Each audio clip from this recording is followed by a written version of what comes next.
Are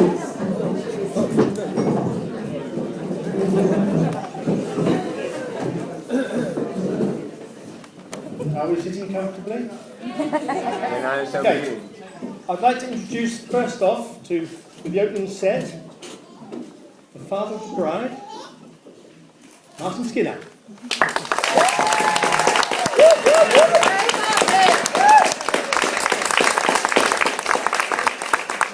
Thank you.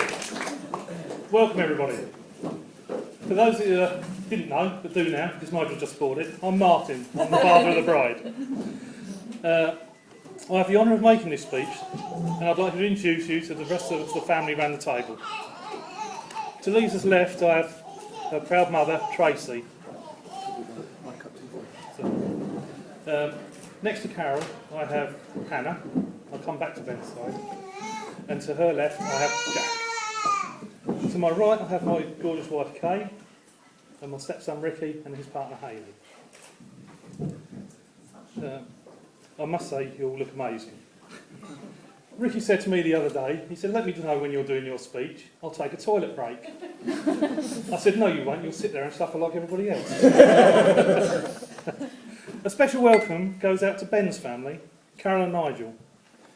You have a special son, and he is a credit to you both.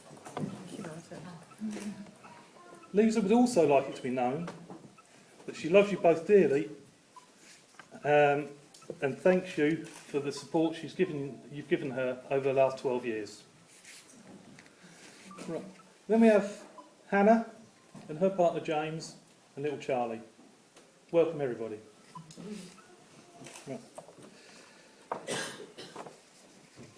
Every one of you here today have touched the lives of Lisa and Ben in some small way. Your presence is so important to them. Some of you made an extra effort to be here, of which Ben will expand on later. A wedding is a time for joy and fun, with friends and family gathered to see the happy couple off as they start their new life. But it is a time too when our thoughts inevitably turn to those people who have meant so much to our families but could not be here today. So let us raise a glass to Lisa's stepfather Gary, to grandparents Lewis, Barbara and Joyce, and on Ben's side, his grandparents Eric, Roy and Dorothy, who we remember with love, to absent friends. Don't down and drink.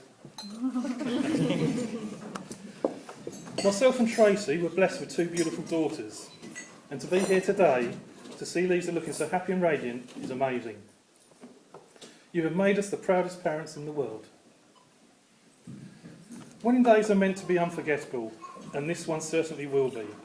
I, for one, won't forget that heartwarming it was to see two amazing people like Lisa and Ben making their vows to each other this afternoon.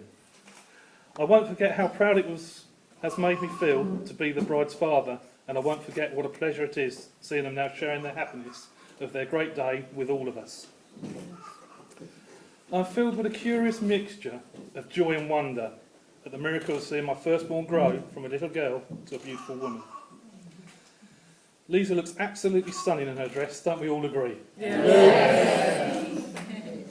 Lisa, you are truly beautiful. At this point, I'd like to mention what an amazing job Lisa's maid of honour, bridesmaids and groomsmen have done. I'm sure Ben will come on to the groomsmen later. But Tricia, Catherine, Mel and my daughter Hannah, you should be very proud of yourselves. Yes. You all look stunning.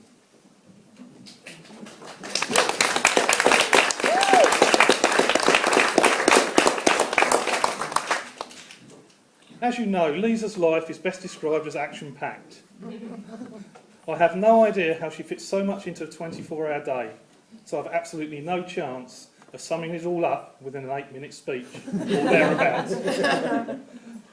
With no time to take you through her entire life story, here are a few snapshots. Lisa's younger years were a little more sedate, once we got past the sleepless nights, dirty nappies and projected vomit. Early recollections include a trip to hospital after she broke her wrist skipping on roller skates.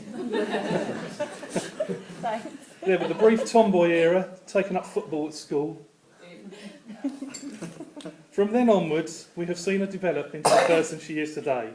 She quickly turned her attention to dance and became an accomplished ballerina.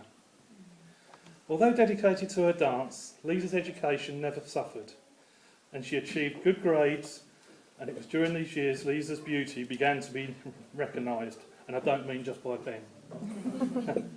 She was crowned Carnival Princess. Oh,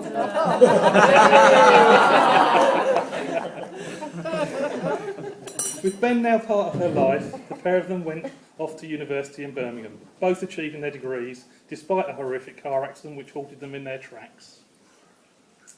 Lisa's adult life has exploded into an amazing adventure. With Ben by her side, she has travelled the globe. On her way, she has witnessed tornadoes, dived with sharks, and bungeed from great heights. But Lisa still found time to help those less fortunate, spending a period of time working in an orphanage in Africa. In between all of this, Lisa still found time to support Ben in his now flourishing business. With the help of Facebook, I've seen the parties, the festivals, the sporting events. I've seen Lisa flanked by men in hot pants, which in Lisa's words left nothing to the imagination. I've also been educated by Lisa. I never knew March the 14th was a special state day. Did you, Carol? Oh. Shall we leave that one there, Lisa? No, that's wrong. move on. As most of you know, Lisa is passionate about her beliefs, describing herself as a new age woman. Feminist to me and you. But more than anything, Lisa is passionately family orientated and caring. She's a truly special girl and knows she is adored by us all. Lisa, there is so much more I'd like to say about you, but I believe my time is up. You look incredible today. You're a beautiful woman and a wonderful daughter. You have married a terrific man and you will make a perfect wife. I hope I've managed to communicate just what a smashing daughter I've got.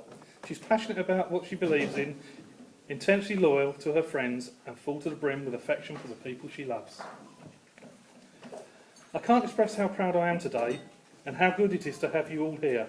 I hope you have a fabulous time this evening. My wife asked me to keep my speech short. That's not a problem.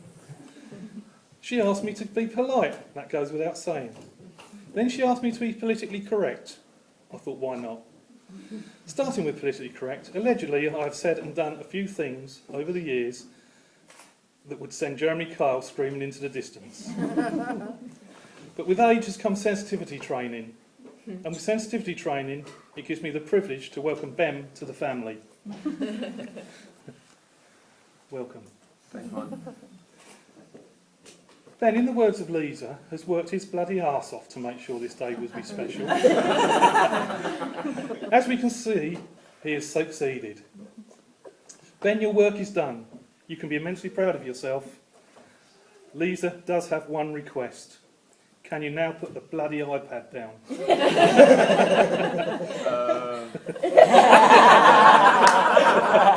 If you are tempted, there's a little coincidence. 3rd of August, 1914, the First World War started.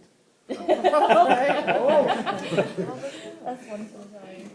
Any of you who attended Stag Party or had access to the photos will have seen Ben and Nigel in a skirt and dress respectively.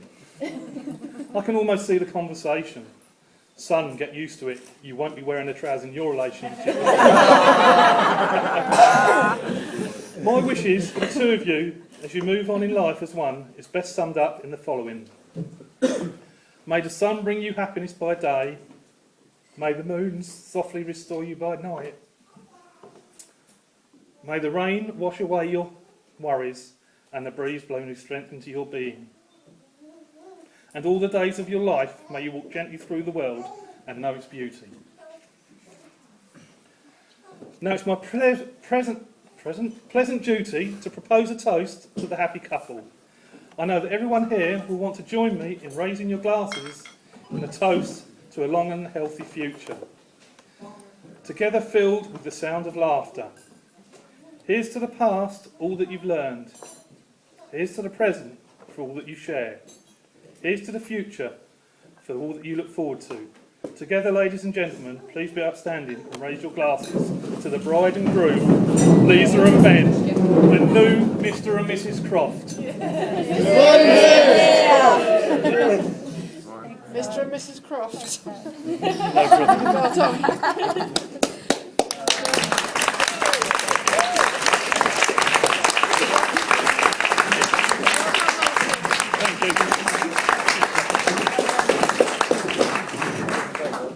Excellent stuff.